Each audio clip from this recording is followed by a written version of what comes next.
All right, so welcome to another episode of the Paranormal Misfit Podcast. I'm your host, Chrissy, and today we have a reoccurring podcast host again. Can you hear? Yep. Yeah, okay. I just saw you shake your head, and I was like, oh no.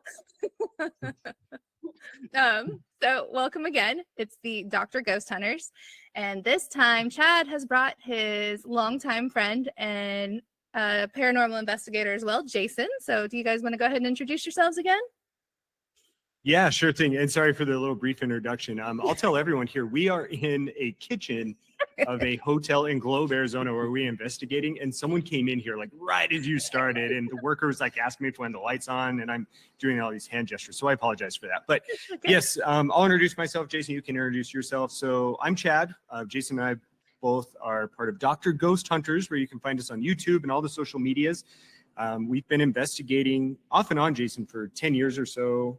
Yep. Probably a little bit longer since medical school, which, gosh, I guess has been a while now, and really got into some investigations over the past couple of years where we've been going off on our own and buying more equipment. And over the past year, we've decided, hey, it's probably time that we should put some of these antics and our investigations onto videos so that people can share in the fun with us. So that's kind of how we've created that over the past year.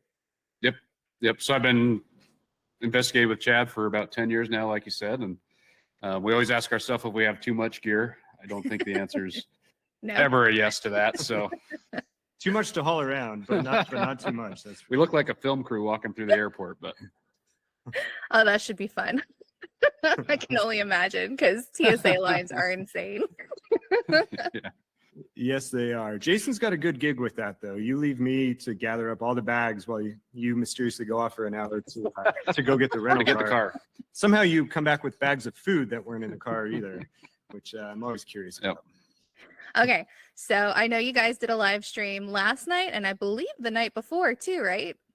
In Globe, Arizona. So do you guys want to go ahead and touch on those?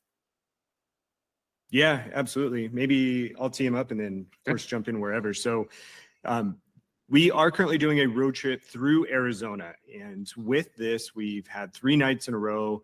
Tonight will be the last, where we live stream. And then of course, we'll go back through all of our evidence and edit them and make them into full length videos. This should be coming out sometime early in 2024. But really, this road trip was very spur of the moment. Really just a few weeks ago, you said, hey, I've got some time I got to kill through work and days that I got to take off. And we are looking for hopefully warmer locations than what we experienced in Salt Lake City during the winter. And Arizona came to mind. As we started looking throughout Arizona, of course, Tombstone comes to mind as being a haunted place. Of course, everyone knows of the Birdcage Theater. Yep. And so that led us to part 1 of our live stream was down in Tombstone. And then the next night, which is where we are now, we drove up to Globe, Arizona, which I was nowhere ever on my radar. But we found a couple of places up here to investigate. And so we did a live stream last night at the jail. And then tonight we'll be at a YMCA that was actually built in 1917. So over 100 years old, with some reports of incredible activity. And I think we could probably leave it general like that, but there's a whole bunch more detail that we could go into, either how we booked these or what we saw. So any direction you want to go, we're up for.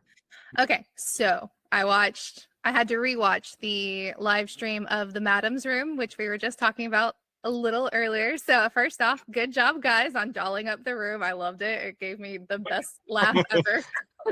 Even guys need romance. I love the setup. You guys get really creative. Well, when you have a 2 or 3 hour road trip from Phoenix down to Tombstone, there isn't really a whole lot to do. And we had already done our research on the places that we were going to go. And, it's just kind of Jason and I joking around. And we're like, gosh, we're in a Madam's Room. Like, what if we found some LED candles and put them on the bed and some fake flowers and put them on the bed as well? So yeah, kind of a spur of the moment thing, but ended up working out pretty well. We just wanted them to be comfortable. Yes. I know I was watching Sarah and them, and they were dying laughing. So the other part of this is that with that specific location, I mean, we joke around about it, but also there was very limited information online about the Hotel Tombstone, which is where we did this investigation. And so we didn't know how much room we would have or how close together rooms would be.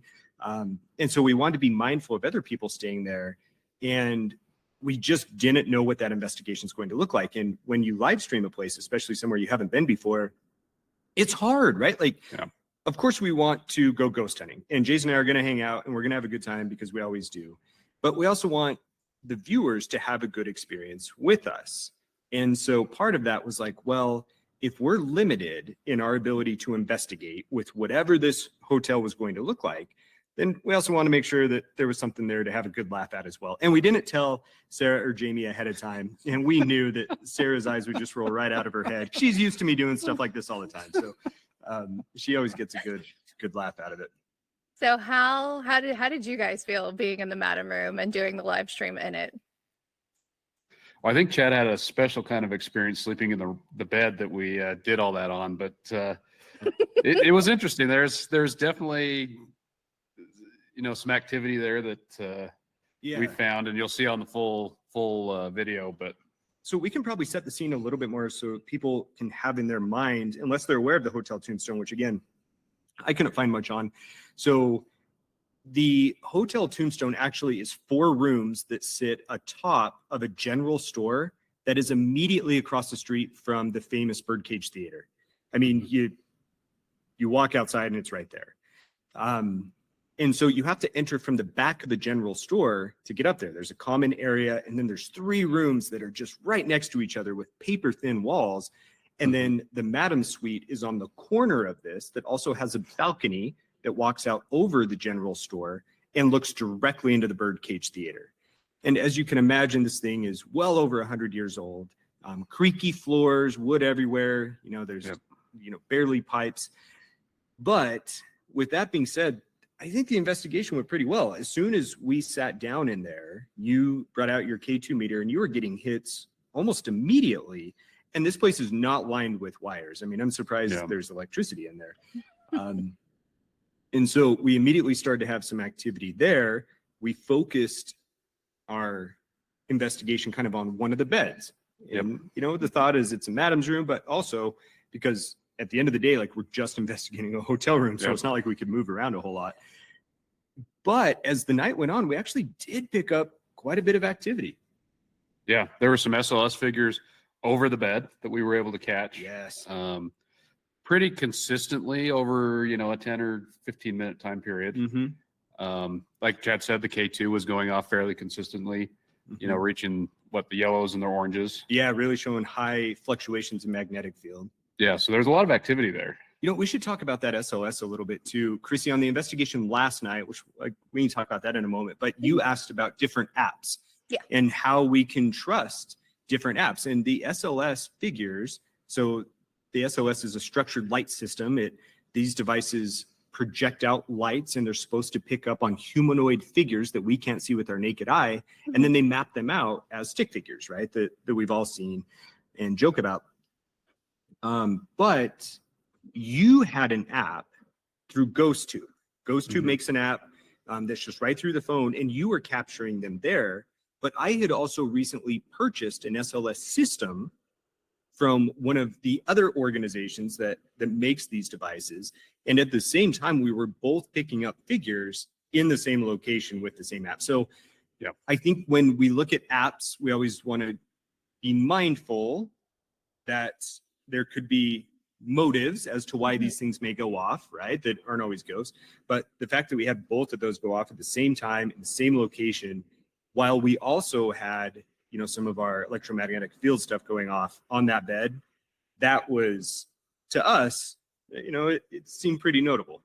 That's awesome. Yeah, that's something we really try and do with our more scientific background is, try and correlate multiple different instruments. So it's not just one that may be picking up something, or, there's just something weird about the setup that picks up that instrument. We try and corroborate with multiple independent instruments. So it's the investigation. We tried to, again, tie it into the Madam's room. So we put the flowers on the bed and the candles, and someone in our live stream chat suggested to put money out there. And so we did. And when we did that, we started getting more hits, like on our electromagnetic field tripwire and on the lantern that detects magnetic field. And it did seem to work. Yeah. It really did. Yeah. Which which was odd. Well, I did an SLS method. It started out, I think, $20 were on the bed. And by the time I got done, Oh, the S.Days. S.Days method. And by the time I got done, there was $80 or $100 on the bed. I don't know what happened, but conjured up some money. So it really was quite active. I think we did the live stream for about an hour.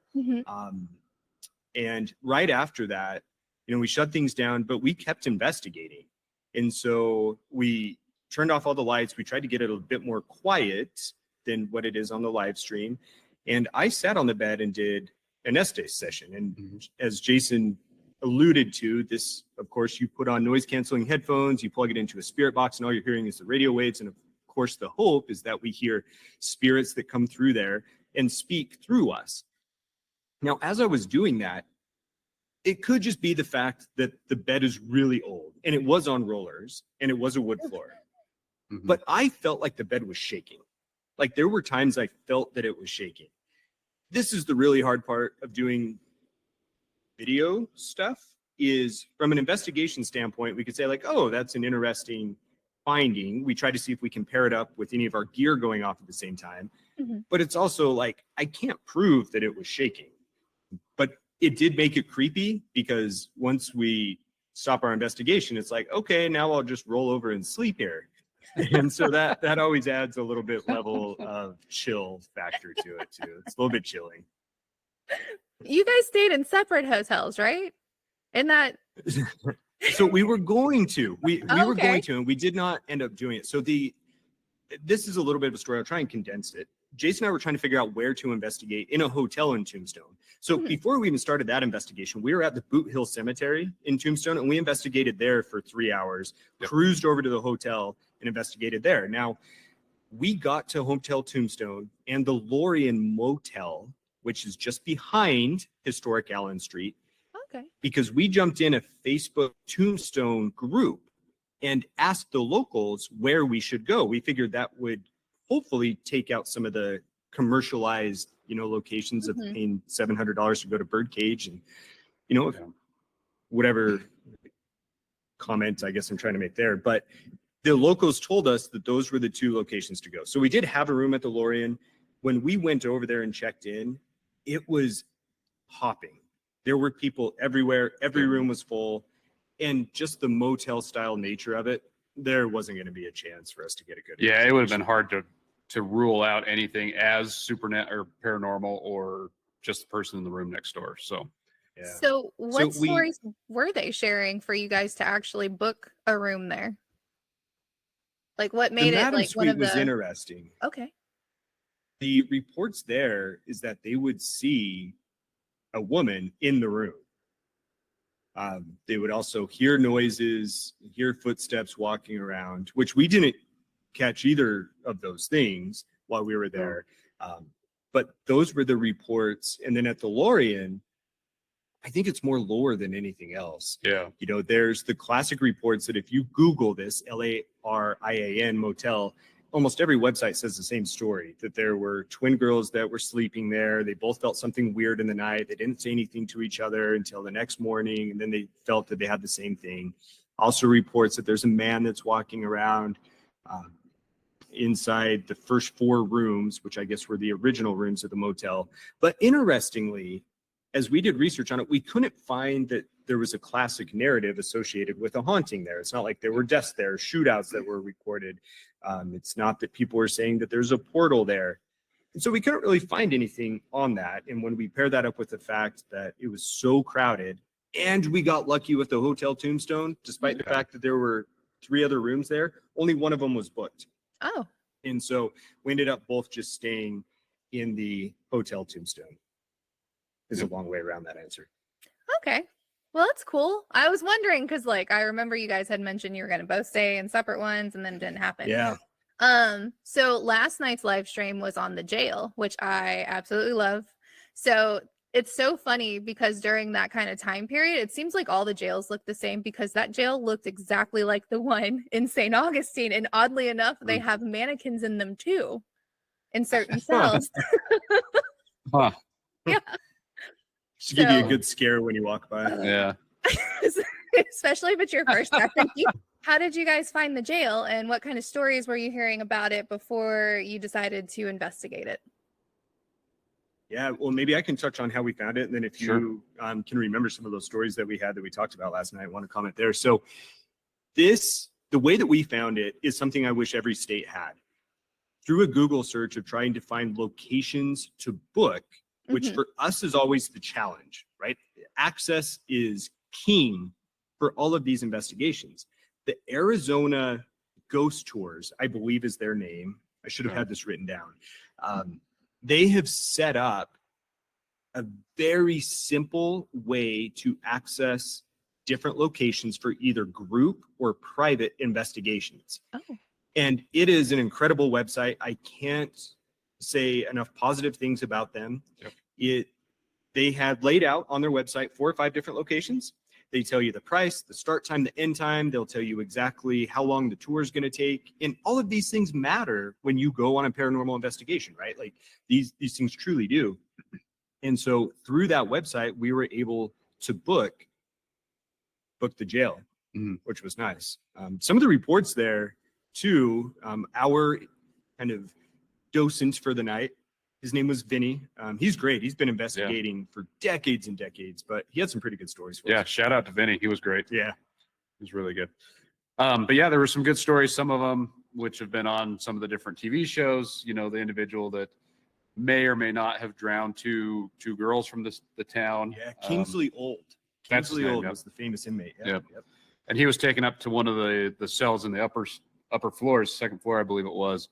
And during the night, he was actually shot from a building across the alleyway. So, from an angry townsman. Yeah. So we investigated that room a little bit. We spent a lot of time in tank 1, which was the bottom floor where they kind of have that main set of cells where I think it was 28 individuals. I think there was 8 cells of 4 people apiece. Yeah. Plus a bathroom. So we spent a lot of time there, got some great evidence that we'll show on the full length video. And the reports there were pretty wild too. So going into it, you know, we were excited. The reports are shadows, shadow people that are there, hearing doors, you know, the jail cells open and closing and loud clanks, hearing keys rattling around, always hearing sounds, whether it's taps or knocks or voices on different floors, and then lots of equipment interaction as well. So really the whole gambit of things. And as Chad found out, there's cats outside that make noises too. Oh my gosh. So we had an episode during the live stream. I don't know if you saw this part. We were up on the 2nd floor and Jason's doing an S.Days. So I'm kind of like there in my own element. I know you are too. Like you're in the jail, so you had it worse off than I did as far as the scare factor. And I hear this screech. I have not been startled like that in a long, long time. I thought it was in there and it was coming to get me. that was gonna be the end of it. Just gonna leave you with all the equipment inside the jail and drive right back to Phoenix and fly home. Did you guys? So I did watch it. I don't know if you guys have went back and watched any of it, but on the 2nd floor, before you get to Jason, right? I think he was either coming from an upper level or a lower level. Did you happen to hear the low whistle that actually went on when you were talking to him? Like to point that he was like right there. I don't think that I did. So you said it was when we were up on the 2nd floor? I believe you were on the 2nd floor and Jason might have been coming from the 3rd floor. Ah, okay. Because I remember there was like an angle and you're like, so that's Jason, because you were debunking the noises. And then sure. It was right after you turned back, there's a low whistle that happens. Oh. You know what? I think I remember seeing the comment about it, but I didn't go back and listen to it. So we definitely need to. I think I know exactly where that is. And we haven't gone back and reviewed the evidence from it just yet. But towards the end of that, so there was a decent amount of evidence that happened on the live stream. Like there were just noises. I never felt like we had a good, strong narrative, you know, of interacting with someone during the live stream. We just had a bunch of individual things happen. But after, so we shut off the cameras and we went back into the 1st floor of the jail and we turned off all the lights. We set up some of our gear, including the GS2 from Ghost Stop, like the laser grid that will map, you know, any movements or heat. signatures. We had a motion detector, like the coffin box music player, the motion detector, and then our EMF gear. We had almost nonstop activity for the next 30 minutes. We can't wait to edit it and show you guys. And we heard walking in the jail cell, like right next to us. I heard at one point, it sounded like someone breathing from the jail cell. It was really creepy. Like, it wasn't a high startle factor, but it was nonstop. Jason captured some incredible SLS figures that would line up exactly with when the motion detector that was inside the cell, it would go off, the SLS figure would show up like it was walking out of the cell, and then in the middle is where we had all of our gear, and then the gear would light up. So it's almost like an inmate was just walking out of the jail cell into the middle and playing with the gear. And the GS2 was going off. We normally don't see a lot of activity on the GS2, but the pixels were showing up to where the SLS was showing figures. So we had 3 or 4 at least different pieces of equipment triggering at the same time. So it was really wild for a while after that live stream. That was a lot of fun. I was about to say, during the live stream too, I think I heard a piano playing at one point. During an S.Days session, when we had mentioned what I called a guitar, and Sarah astutely corrected me, and we were talking about music, and Chrissy, I think that you had commented on a couple of things about music and steered me in a different direction than what I was thinking of asking questions, and it actually did prompt more responses from you. Of course, we haven't talked about this, but those questions that geared us towards that were from Chrissy on that S.Days. Oh, interesting. Okay. And that's when you said that you heard a piano playing. Yep. And it was because at one point you said country, and I alluded to either my name is Chad or, whatever else was going on. And we said, oh, maybe it's music. And that's when you heard the piano playing. Yeah. And so, as an aside, that's the part of I've been toying with that I love. I absolutely love it. I love the fact that someone can, if they're not out investigating on their own, or if they're not with us, that they can have that type of interaction with that. Like, that's something I wish that we had 10 or 20 years ago, when we were not investigating. So, and you helped guide right to it, which I thought was awesome. Yeah, you had a great suggestion to have him touch Chad on the shoulder. I did not like that as much. So I appreciated that, but no comments on that one. You didn't get touched on the shoulder, hand, right? I did not get touched on the shoulder, but Jason did mention, and maybe Chrissy, you can chime in on this. It's when I was sitting in the isolation chamber, I think is when this happened. And I really was doing a sensory deprivation session. I felt the floor, it felt like it was moving, like someone was walking behind me. And it was very disorienting. Like, I almost felt like I was going to fall over. Like, I didn't sway. I wasn't knocked over. It was just an odd sensation, which the only reason I call it out is simply if it lines up with any other gear going off, I would want Jason to be aware of that. But if that was around the time that you said for it to touch my shoulder, I would actually think that feeling that I had was a little more meaningful. When I think you said you felt like a chill on your hand, and that's when you stuck out your hand and felt, and I had said, Chad has his vest on and some clothes on. So if you can't touch his shoulder, feel free to touch his hand. Yeah. And those are tough too. Just as a quick comment on the cold spots, I can't tell you how many times I have watched certain television shows with lead investigators and they say like, hey, I feel a cold spot right here in front of me. And I immediately dismiss it because there's no proof of that unless I have a FLIR camera on me that can show that. So it's really hard. But again, we call it out like when we're investigating simply to see if other evidence corroborates with it. Yep. So I don't you also like said, as I called it out, I was like, no, Chad, don't say that. You're being that guy. Sorry, Chrissy. Go ahead. No, you're fine. I mean, Zach Bagans always has a cold spot, so just throwing it out there. No, it's so weird. It always ends up at the time that they're not catching much evidence. That cold spot just, bam, there Comes it is. up and the It's chills really on the weird back how of that the neck, and all of a sudden the goosebumps Exactly. come. Of course. You said during your SD session that you heard a different language. Could you identify what language that was? No, it wasn't Spanish. I don't know what it was. It was interesting. It was certainly a different language. It sounded, if I recall correctly, like a man's voice, but I don't know what it was. Yeah. And unfortunately, I don't know that I have any other input on that.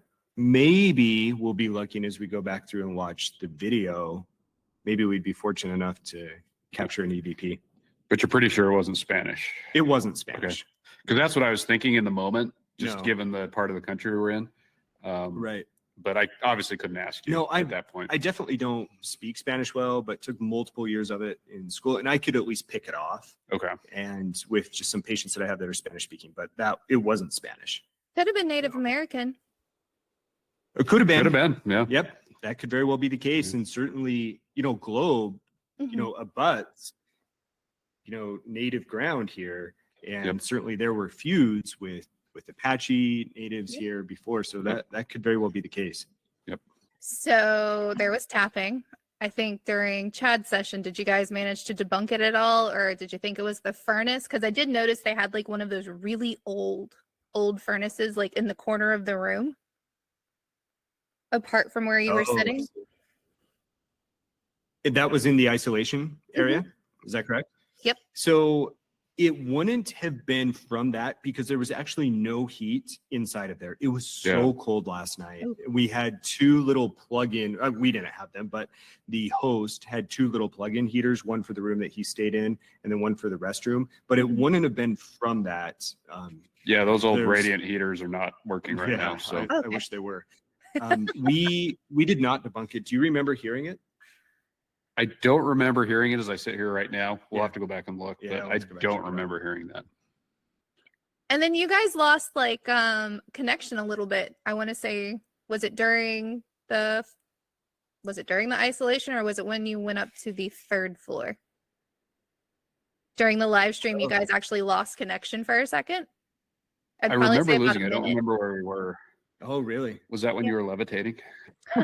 Get out. No, Chad never levitated. You and I joke about that all the time. You can't say that on here. Someone else can be like, see, I knew the frauds. No, Chad didn't levitate, so that was a joke. I'm gonna call it out like when someone whispers. Yeah, strike exactly. that from the record. Exactly. No, I don't recall it going out. Were you on the camera at that time? I think I was, and Sarah was able to get it back up. I see. Was anything going on during that time? Not that I recall. Okay. Interestingly, though, we have had equipment malfunctions in the past that we tend to think are paranormal. We went up over the Bridge of Sighs or Bridge of Sorrows that connected the courthouse to the jail after the live stream, and Jason did a session up there. I went up there. We just swapped out batteries. My GoPro still had about 40% left. As soon as we get out, we get into a session, Jason starts talking. My GoPro dies. And I didn't recognize it for about a minute. I fire it back up and it's at 39%. So I'm like, okay, there's still battery here. Like it should be fine. And again, it just shuts off and completely shuts off. So I pull out my phone, start recording, and I ask, I'm like, hey, if there are any spirits here, did you just make my GoPro die? And immediately on response, I'll have to show this to you. We'll put it in the clip. You say never. Oh. Yeah, it was pretty good. I remember saying that. It was like a creepy, mischievous never. But that one really seemed to correlate with some responses that we were getting. Yeah. But I don't know that about the cutting out. We did try. I would say with it cutting out on the live stream, it very well could have been due to poor reception. We have hotspots that we bring to locations where our cell service is going to be very good, but we are remote. I mean, Globe is remote out here. And Chrissy, we apologize. We're late to start the podcast, right? Because we couldn't connect. But I guess I'm just saying that because of that, sometimes that can be paranormal. And I think the question's a perfect one to ask. But I think in that instance, we were just poor service. Yeah. And that jail was built with a lot of steel and cement, so tough to get signal through some of that structure. Oh, yeah. So do you guys ever compare your SD sessions, like after you're done, like how did you feel? How did you feel? Like, do you guys ever find any similarities happening in between them, or is there more like major differences? Because Chad, you seem to be more like I think yours made you, I won't say uncomfortable, but you seemed a little bit more tense in yours than Jason was in his. Jason had a little bit of a malfunction. He was, going through stations, but he didn't seem as affected as you had. I think we were worried about being on the madam's bed for that session. You were tense for that. It's a stressful situation, right? You can make sure you're performing okay, and like there's a lot of pressure with that, and it's hard. And there's a camera pointed at. I mean, what do you want? We don't typically have that type of show, man. So, Chrissy, going back to your question. Oh gosh, can people hear how red my cheeks are through the podcast? Is that a thing? Okay, so going back to your question, we do debrief after. And in fact, one of the last things that I actually ran back to grab was a book, because we like to kind of document some of the things that we had and the feelings that we had. And I will say that while you and I haven't, Jason, you and I have not specifically talked about this, when you do S.Days sessions, you are very good at staying focused. And your responses verbally seem to be much more direct to questions that are asked of you. Mm-hmm. I don't think you've ever come out of an S.Days session and said that you felt something physically, but that audible communication, you definitely do a better job with that for whatever the reason may be. Yeah, and we had that experience at the Ritz where that potential shadow figure was walking by. Yes. And I forget what was said at that point, but I didn't feel anything, but I said something that made a lot of sense in that moment. Yeah. So Yeah, you were right on it. And I feel like for me, I don't know that I've had any true moments during an S.Days session where I 100% felt that it was a spirit talking to me through there. And that's the hard part about an S.Days session, right? Especially during a live stream, is we call these things out and we're calling out everything that we hear. Yeah. And then we want to take that and see if there's actually good evidence there. Now, with that being said, I do feel that I get more physical manifestations when I do that than I ever do truly feeling that there's a good audible presence coming through me. When we went to the Whaley house and we sat under, Yankee Jim's arch where he was hung, I felt something on my neck. I felt as though there was something back there, so much so I rip off my blindfold that I had on there and looked. Yeah. I think it was a blindfold that I had on. And then yesterday during the S.Days, I really did feel like there was someone walking behind me. And that creeped me out. Like that just gave me a very uneasy feeling, not because it was malicious, but simply because I was vulnerable in that moment and felt that there was something near me that I couldn't explain. Well, that's interesting too, because in Jackson, when we did an S.Days with you, you had a smell. Yes, that's right. Sensation. Yep. So you've had those. I've never had that. And then when we were in the pink room, I was doing the S.Days session and it had a direct response, but you were the one that had your shirt pulled. Yep. Yeah. So maybe you're just the cuter Chrissy, investigator. Very, very astute observation, like a conversation we haven't had, but I think your observation is dead on the money. Yeah. So I don't remember which one of you it was, but someone had the name Johnny come through. Yeah, I did. You did. Okay. So with Johnny, did you guys happen to have any chances of looking back through any records to see if there was a Johnny prisoner or a worker, or because of the area, you had Native Americans, you had Hispanics, and then you also had the Asian community. So it could have been a Juan or a Jacinto as well, because those are two different names for John in the different languages. So have you had any chances to go look through that?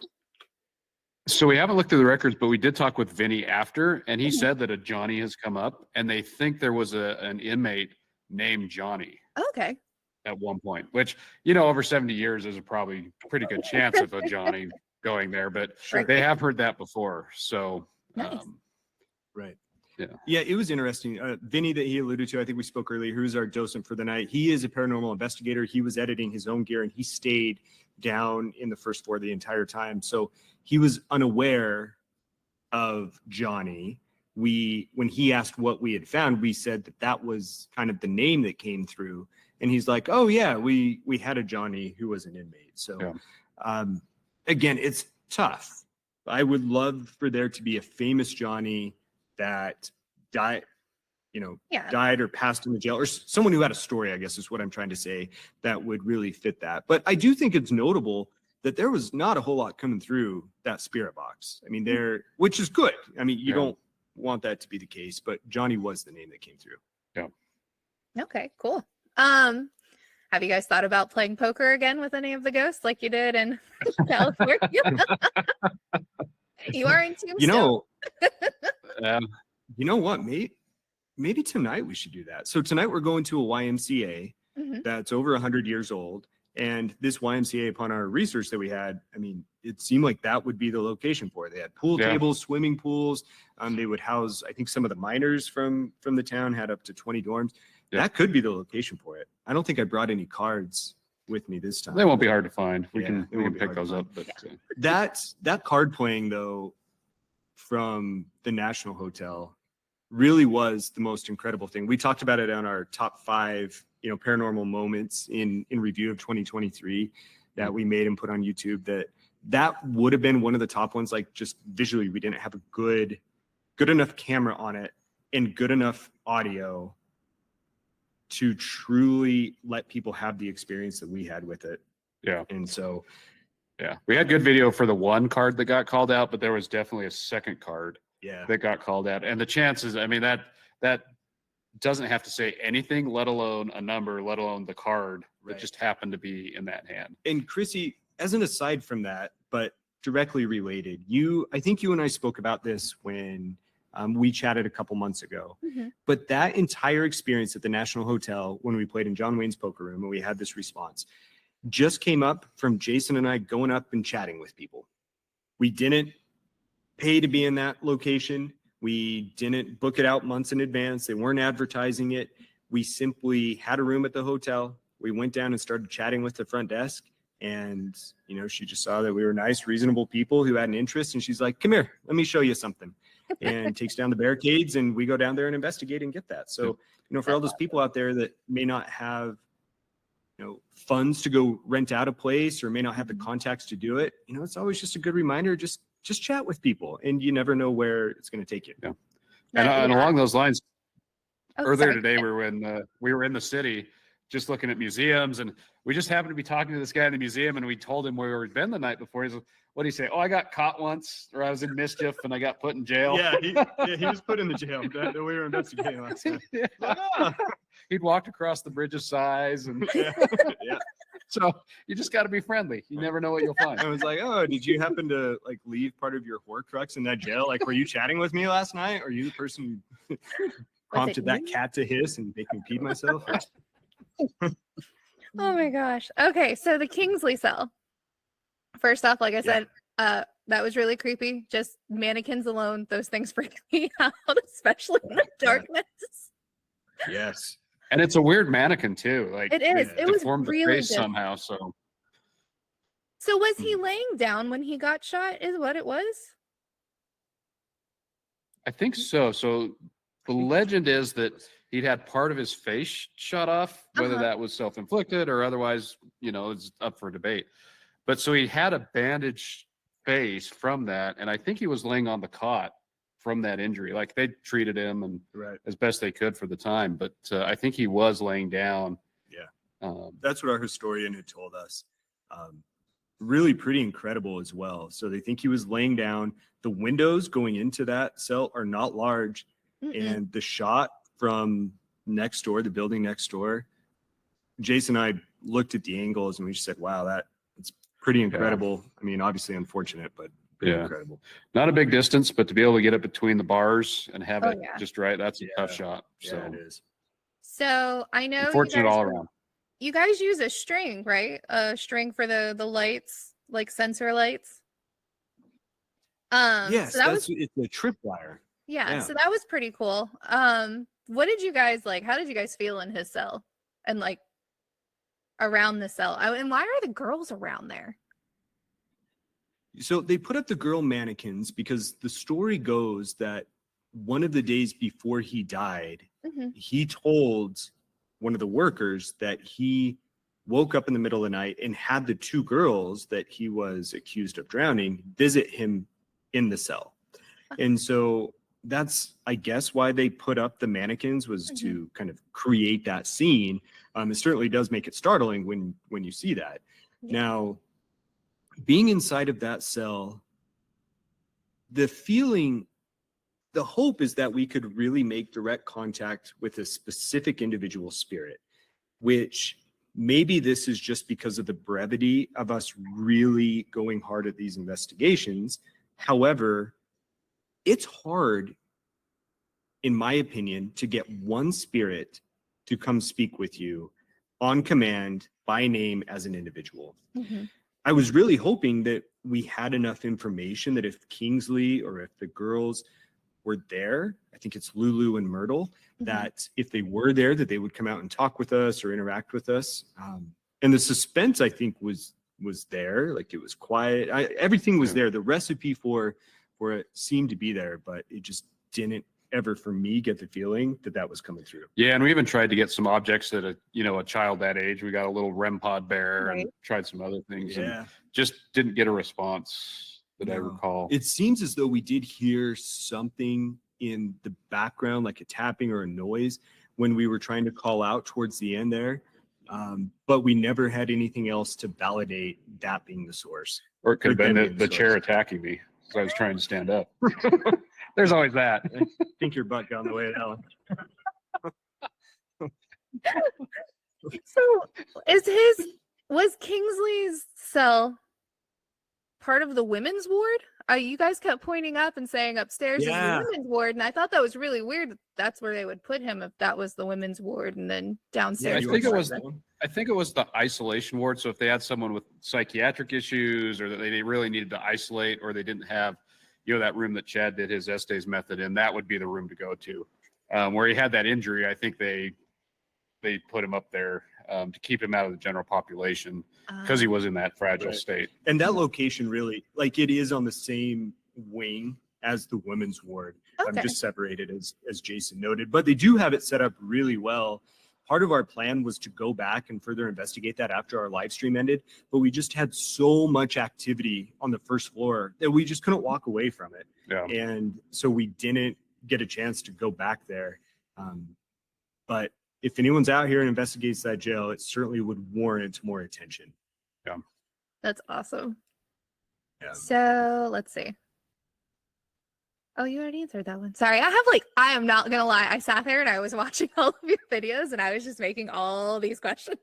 I was like, I'm going to ask this and I'm going to ask this. Your questions are fantastic. Yeah, I told good. Jason in preparation for today, I was like, hey, just know, like, Chrissy, she knows her stuff and she's going to ask good thought-provoking questions and you have, and you always do.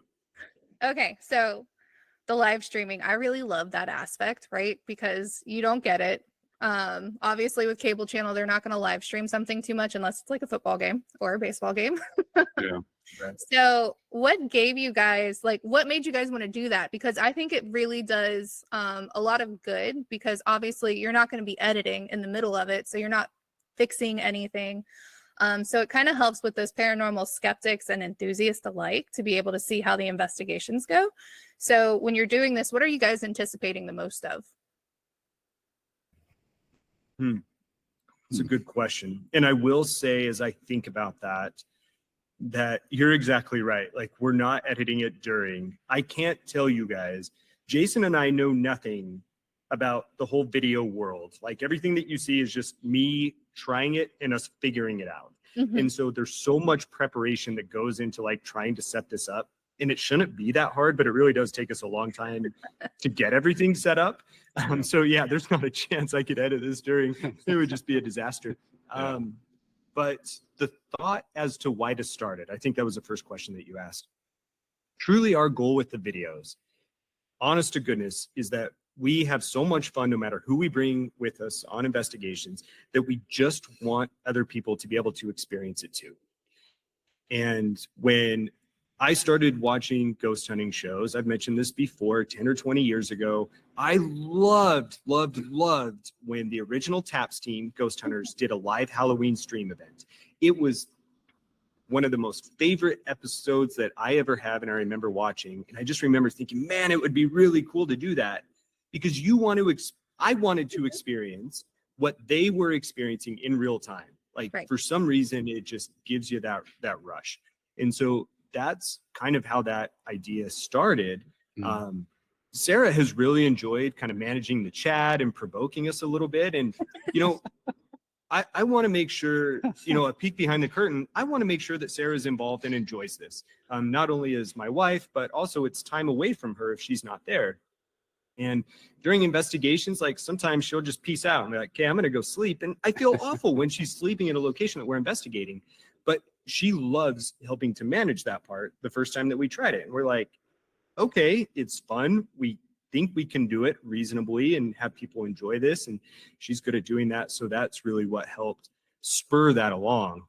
Okay, Jason, did I stall enough for you to think of an answer to that really good question? I can keep rambling, but that's about as good of a stall as I got. No, I think part of it too is, you know, when we're in the moment doing an investigation, we're focused on, you know, a particular instrument or a particular area. And, you know, our brains aren't really thinking through, like, what are the possibilities here? What are some good questions to ask? And so having others log in and say, well, what about this? Or did you notice this? Mm-hmm. And, you know, we just can only notice so much. And so having more people pay attention, I think makes for a better investigation. Yeah. I mean, where you suggested having whoever that was in the isolation room go touch Chad's shoulder. Like, I wouldn't have thought of that. So, and I think in the madam's room, someone recommended putting some money on the bed. So, you know, added a little humor and might have, you know, encouraged some activity. You're exactly right. We don't have the answers. So I'm just going to play off of that. And you've spurred some things in my mind. We don't have the answers, right, as to how to, you know, instigate activity or how to draw out all the activity. Like, we try certain methods and people can see that in real time.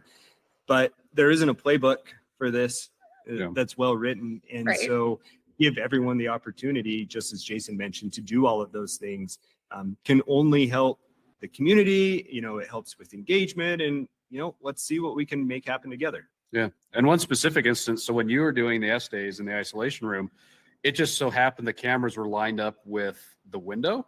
Yes. And so it looked like there was a shadow or something going on in the background, and Bob commented on that. And so I was able to debunk that in real time, that it was just my reflection. Whereas going back in a week, 2 weeks, whenever we look at this, we would have no idea what is that.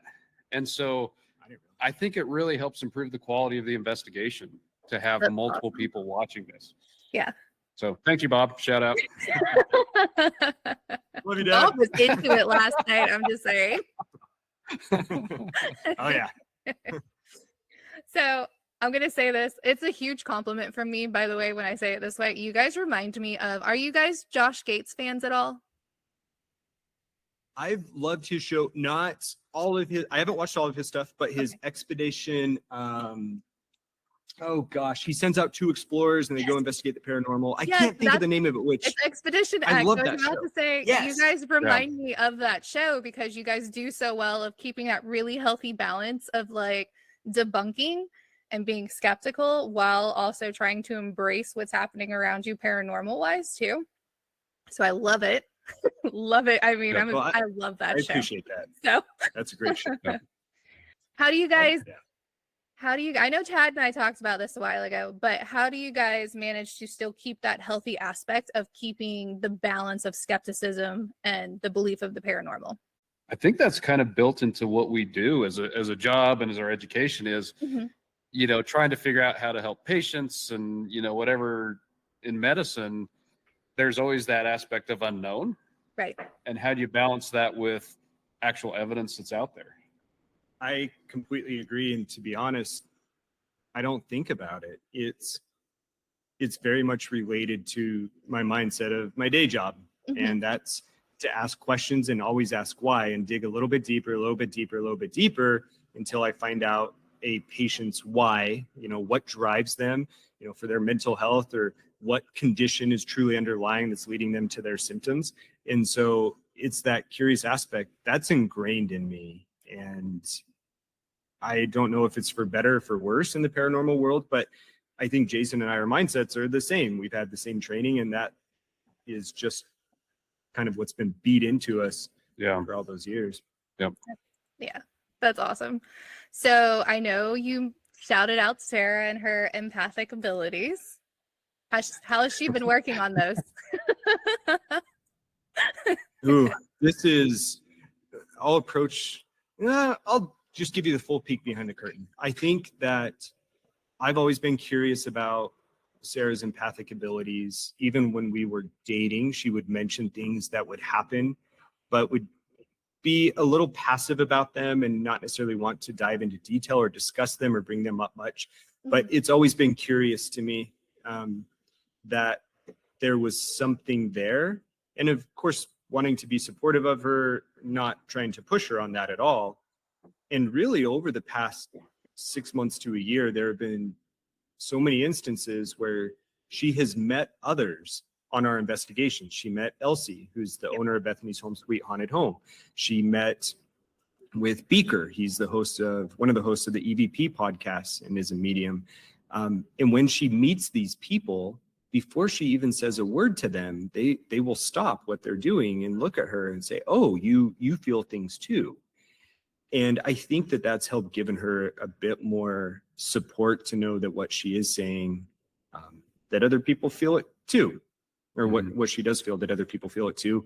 And it's made her feel a little bit more comfortable in speaking with it, or about it rather. And, I want her to have that journey on her own, as much as I would love it as a paranormal investigator to push her on it and say like, "Hey, really go push yourself, go sit in this room by yourself and tell me what you feel." That's just not the right thing to do. And it's not us in our relationship. And it's just, I don't feel great about that. And so we'll kind of let that evolve naturally. Yeah. Well, I think that's one thing we try and do with everyone is create an opportunity if they're interested in this, if they've had experiences, not to push someone and say, "Have you ever, seen anything or heard anything?" But if they have had that experience, to share it with us. Like we have a common friend that we've known for 10 years. And last year we were going down to a football game and just chit-chatting. And on the way back, Chad and I mentioned, "Oh yeah, we do this." And he said, "Oh, you'd never believe what happened to me as a kid. And it happened to all my siblings." And then years later, like no one had mentioned it. And then it came up and they're like, "Oh yeah, we all have had that experience." So I think really just being open to it and letting people know that this is something we're interested in. If you want to talk about it, we want to talk about it too. Yeah. So I will Sarah. say, her use of tarot cards is interesting to me. When you guys had the Ritz Theater, I was watching the Ritz Theater video, and when she was doing the card pulling, she was pulling a lot of male specific cards, right? Like she pulled a king card, a couple of king cards, and just like, not to say like this is something that she should keep in the back of her head, but just as a reminder though, king cards are males. So if she's pulling the cards and like, this is like the intuitive thing she's doing, maybe there's a male presence around her, which I think with the Ritz Theater there was there not? The thought, yes. Some of the stories that LaDon told us, yes, especially in theater too. Yep. The gentleman sitting in that specific chair. Yep. You're exactly right. She doesn't always have to, or at least I don't think, she doesn't always have to match the cards to the meanings, like the actual meanings of the cards, right? Because, she was looking at the book and it helps, especially if you're trying to do readings, but also just kind of intuitively looking at what colors do you have coming up, what shapes and symbols are in the background. And then also like, is it a male? Is it a female? Is it a child?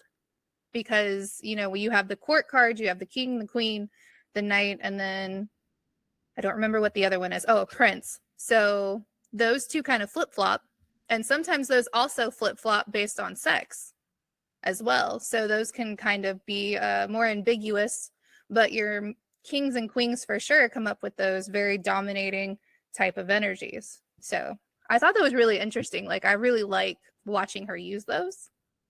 So want to see. And I still think, I appreciate you saying that, and I'll pass that along to her because she definitely does enjoy tarot.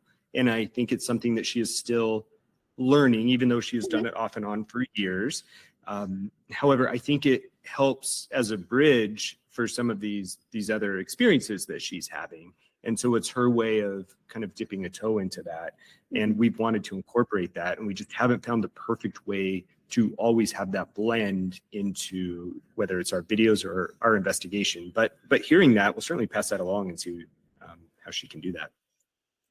Have you guys looked more into mirror scrying? I remember I told you about it after watching your videos. Have you guys decided or even read into it yet?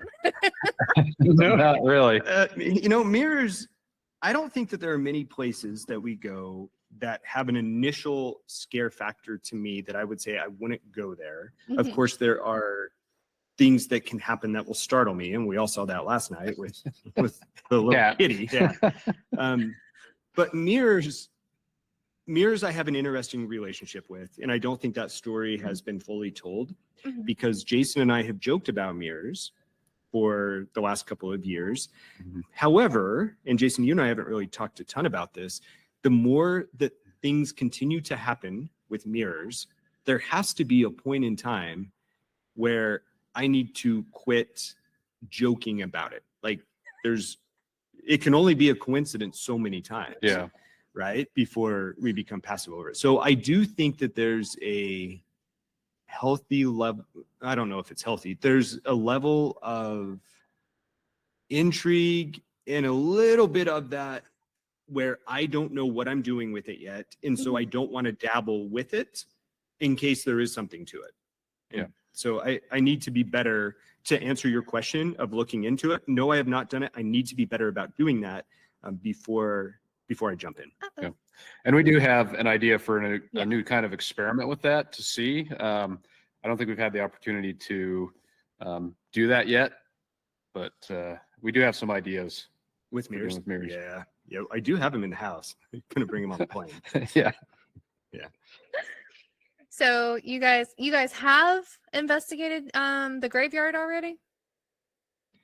Or is that Yeah. tonight? Yeah. We did. Okay. No, we did the graveyard right before we did the hotel tombstone. I mean, that day was so packed. We get on the flight at 6 a.m. or we leave at 6 a.m. We get on our flight. We get the rental car. We drive straight down to Tombstone. There's someone in our room, like physically in our room when we get there. And so we had to find the manager of the general store because this isn't a normal hotel, kick them out. So we cruise over to the cemetery and investigated the cemetery for 3 hours, then rallied back really quick and then did the live stream. So we did do the Boot Hill Cemetery as our very first investigation. We didn't live stream that one. We're definitely going to make a video out of it. But then tonight is our last night, and that will be at the YMCA up here in Globe, Arizona. How did you guys feel in the cemetery? I mean, it was definitely creepy. The great thing was it was a full moon. The moon came up, and we wouldn't have needed lights to see. Like, it was so bright. Yeah. And a beautiful setting for a ghost hunt. Yeah. Right? Like overlooking the valley. It was incredible. Yeah.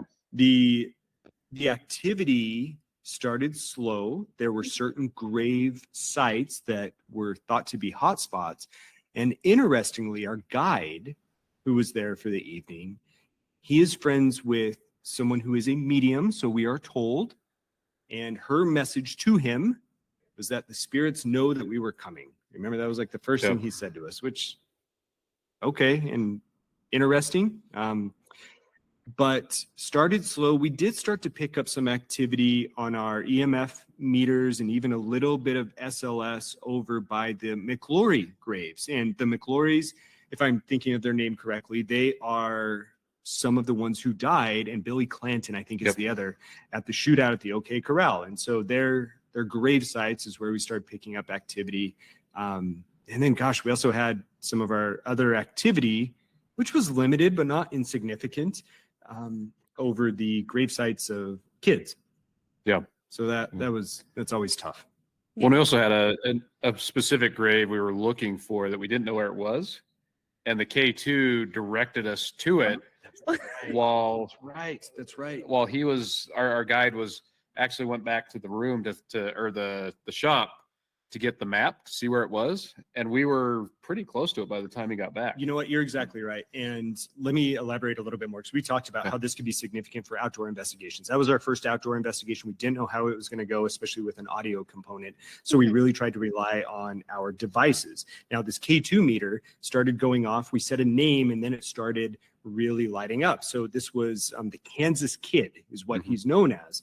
And in this graveyard, there are 10 to 12 rows of grave sites, and they usually mark them off by what row they're on.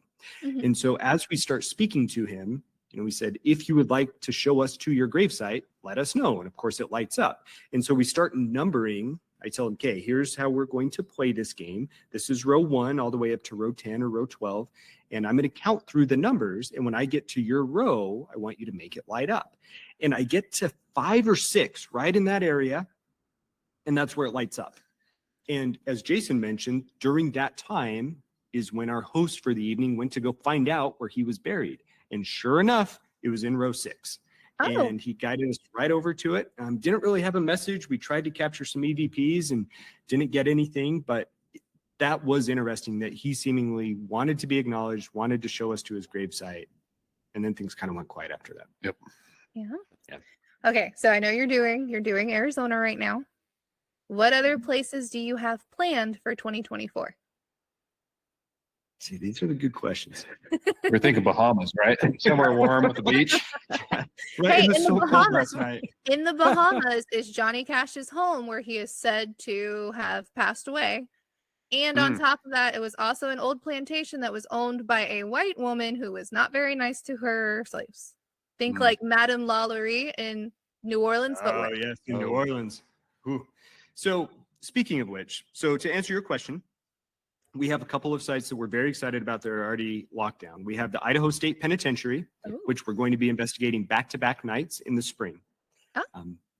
Interestingly, at a former job that I had, we'll leave it at that, I would travel, and I happened to stumble upon the Idaho State Penitentiary during one of these travels. Went for a tour, was like, oh, this place looks haunted, did some researching, come to find out it is haunted, so we ended up booking that. We also have a place that we have not seen be investigated, at least put out on any form of social media, and that is the Miners Hospital in Park City, Utah. Oh. Big mining town in its early days, and of course, some of our most incredible evidence, including what we had last night, have come from mining towns. And to have that Park City Miners Hospital, we're very excited about that. As for the rest of our locations, we have 1 to 2 road trips that we are going to do. And in fact, we are recording this just before New Year's Eve. Our plan on New Year's Eve is to get together and lock down plans for next year. Oh, that's awesome. Yeah. So we have 2 big ones that we're really excited for that are new to us. And then we have 1 to 2 road trips planned. And I just want to say that the Idaho State Penitentiary will have a special treat. Compliments of my Detroit Lions, who now have won their division and will be going to playoffs for the first time in 30 years. Jason, there's something you got to know about podcasting. That is not going to age well when they lose in the first round of the playoffs. And you just outed yourself as a newbie at podcasting. However, Jason and I, there is a long history here of Jason and I placing bets with each other. This has been going on ever since high school, and we love to humiliate each other when the other person loses. And so our 2 teams were playing in this year's football season. My team lost, and so I have to spend some time in solitary confinement at the Idaho State Penitentiary, dressed in whatever costume Jason and the ladies deem fit for me. So definitely happy that you brought that up to mention that to everyone here. It's a special treat. Thank you, Jason. I just want that on record, so when you're driving up, you can't say, I don't remember that bet. Why do you have that outfit in the back? Appreciate you, man. All right. What are your top 5 dream locations to investigate? Like if money and everything wasn't an option, what are the locations? I think a castle in Europe would be awesome. Yeah. I mean, there's so many, I don't have one in mind, but I'd love to investigate an old castle. Yeah. Again, another fantastic question. And people have asked me this before, and I haven't had a good answer. And you would think that I would go back and pin this down a little bit. I believe that a European trip would be incredible because of the history. I feel that some of the places in the eastern U.S. that have a lot of history, including Gettysburg, would be there as well. For some reason, I think a lot of us are in this boat as well, but history behind a location tends to build up the hype or the excitement to go investigate it for me. And so that seems to be what I'm drawn to now. But as far as the perfect list goes, I have yet to compile that, which kind of frustrates me a little bit. So Chrissy, I love your question. Like, one of the things that I try to do, whether I'm teaching med students when I have them or any other stuff where I'm involved with people who are still going through school, is to tell them to have goals. And goals are very important to me. They're very important in all aspects of my life. And that's something that I don't have yet. So I'm disappointed. Next time we chat, I'll have them for you. Okay. Sounds good. Yeah. So what about you? Well, Me? can we flip the script? Yeah. Yeah, sure. I would do Alcatraz just because Yeah. of the movie. Yeah. If we're going European based, I would do Dracula's Castle because you can sleep in it overnight. Oh. And they opened it up. I don't know if you ever follow it. I can't remember if I saw it on TikTok or if it was Instagram, but they did a Halloween special where you could stay the night of Halloween there. Oh, wow. That would be cool. Yeah. That would be pretty cool. Yeah. On our trip up there, there was a radio show we were listening to. They said 7% of the American public believes in vampires. So Yeah. get a different group of subscribers for that There one. you go. Let's see. I would do all of England just because of King Henry VIII and like him beheading his wives and all of the crazy stuff he did. Like, and there's 2 boys that are still missing, 2 princes. Like, they're somewhere within the towers. I would do that in a heartbeat. Yeah. US based, aside from Alcatraz, would probably be all over New Orleans. I mean, there's no way you can't not find a hotspot somewhere in there. Yeah. That's been really discussed many times. Yeah. We have, and over the last few months, you know, as we're sitting around my house and pondering ghost hunting locations, New Orleans has come up a lot. Mm-hmm. So much history there, so many locations there. Access is going to be key, but certainly when we get together in a couple of days with the girls, New Orleans is going to come up again. Yep. Oh yeah. I mean, there's tons you could do there. I love St. Augustine. I think it's great. Oddly enough, St. Augustine was not the first settlement in Florida. It was actually the French had settled in Fort Caroline, which is part of Jacksonville. They're still the old fort.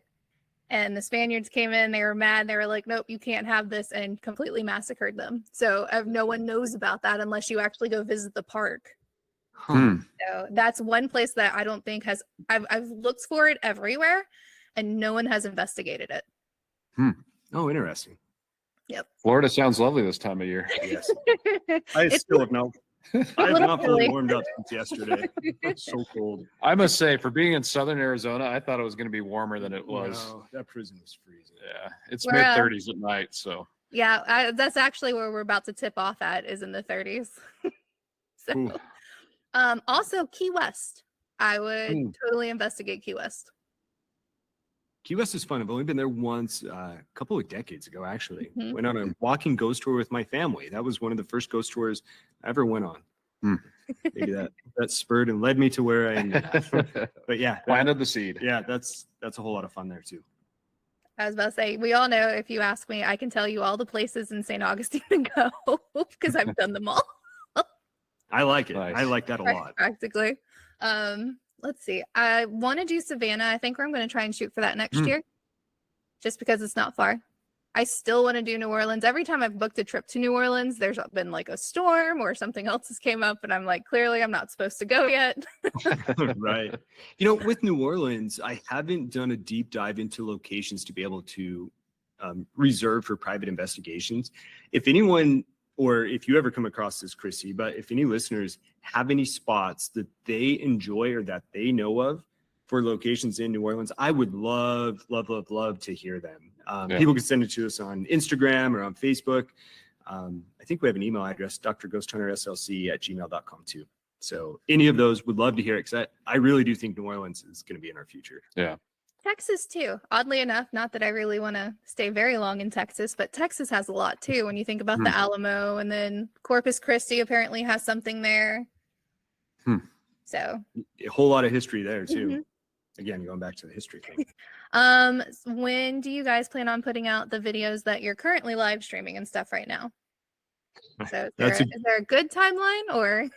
That's a good question. So I was chatting with the editing team this morning, which is me, and crying over the amount of footage that we filmed last night and trying to think about when I'm going to be able to do this. So my hope, and I like that you asked this, so we'll put it out there and that way it'll hold me committed to it. My hope is that we will get these investigations out in March. And the goal this year, when I put out the investigations, as opposed to sporadically, I want them in consecutive weeks. I want people to be able to enjoy them for a good period of time while I'm working on the next set too. So hopefully March to April at the absolute latest, we'll have these videos edited up in a digestible form for everyone to see. Nice. How did you guys, because I watched the video, I died laughing. Your top 5 locations video that you guys did. The call out to National Lampoon's Christmas Vacation with the So well, how did you guys collectively come up with did you guys collectively come up and do the voting, or was it like Jason likes this one, I like this one, Sarah had like this one? I had been thinking about doing a top 5 video for the last few months. And so as we would get together, I would just kind of pick their brains. And then I ultimately just put them together. Yeah, is kind of how that went. The number one, Jamie actually mentioned, being the skeptic. I said, what is your most fun moment? She's like, honestly, it's just hanging out and playing the games. I'm like, gosh, that is kind of the thing that I get most excited for when we go out on these things. So that's how that one became number one. The national, Bethany's Home Sweet Haunted Home, you certainly wanted in there. And I think with good reason too. So I think it was a little bit collective effort. Yeah, it was collective. We built it over time. Yeah, we did. Well, awesome. So is there anything else you guys want to share or cover? I think just another call out that we certainly want our YouTube, which is where we predominantly put out our content, to be very enjoyable for everyone who consumes content. And if anyone has ideas of how they would like their paranormal viewing experience to differ, I am all ears. I am certainly of the belief that we don't have all the answers, but I love brainstorming and trying new things. That is right up my alley. So we are all ears. If anyone has any suggestions there. If anyone wants to chat with us, we always love chatting with people too and hearing their experiences. If you're ever nearby in a location where we're going to investigate, we'd love to get together. Let's have dinner. Let's go investigate. We're most active. I'm most active on Instagram, Dr. Ghost Hunters. Facebook, I've been trying to get into as well because there's some great communities out there. And that's really where I've started to get linked up with people, including Tombstone. That's how that started. You can always send us an email as well at drghosthunterslc@gmail.com. So would love to hear that. And please, everyone go check out our videos on YouTube, Dr. Ghost Hunters. Subscribe and turn on the notifications so that you too can join with us for these live streams when we have them. Yep. All right. Anything else you got? We cover that one, Jason? What's Instagram? You have an Android. You still have MySpace as your sole social media. Ooh. So, man. So we're still working on Jason. I leave all that to Chad and Sarah. So. That's what we appreciate about it. Just a quick question. Have you guys figured out how to live stream YouTube into Instagram and your Facebook yet? I think there's a way to do it. Yeah. So yes and no. So currently we use StreamYard as our platform to stream that. They give the opportunity to live stream directly to Facebook, which for the first one or two we did. However, at the reins of this current road trip, Sarah has been on the monitor. And the problem that she's run into is that the comments in the chat, which we certainly love and keep us entertained, they're double posting. And so she turned off the Facebook stream. So we're still working on it and need to get all of that ironed out, because I would love for people to be able to experience this on whatever platform is easiest for them, not just the one that we guide them to. Okay. Well, awesome. Can't wait to see that. Yeah. So more to come. I'll let you know how to do that on MySpace. Yeah. I'm sure. Keep me posted. Coding, some extra coding. Give it the flashing. Yeah. You better have us in your top 5. Last question, actually. When are you guys going to start making some merch? That's a great question. And I think another one of those that we need to pinpoint, because Sarah can make really good merch. The problem is volume of it. So I think that's another one that as people demand it, we will make it. That's probably a good tease. Yeah, that's a good answer. All right. Well, I'll be looking for the merch. I'm just saying. I love supporting everyone. So we appreciate it. Yeah, we appreciate it. Thank you. But other than that, I hope you guys had a really good holiday, by the way, and have a great New Year. Yeah, thank you as well. I hope tonight's live stream is nice and eventful. And also, I will also say this. Make sure you do that little Bridge of Sorrows, because I feel like that might have something there too. Like, even if you just do like a really quick, small SD session, like, give it a try. Yep. Sure. Yeah. It'd be pretty cool. I like so, it. all right. Well, you guys. Well, thanks for having your... us on, Christy. You guys enjoy your brocation. That's kind of what it is. I haven't heard that term before. I like that. We did have romantic time in the Madam Suite. Yeah, we did. It was a lovely evening. Just switch beds, take turns. Whatever. Exactly. But other than that, I really appreciate you guys reaching out and wanting to do this. I always love talking to you guys. So with that, I can't wait for tonight. I'm really excited. Yay. Great. And we'll keep the comments coming. You had some great suggestions last night. So thanks. Always, especially in SC sessions, have someone get touched. It's not me. They like you, Chad. You're the one that always gets touched. I know. All right. Well, you guys have a great night.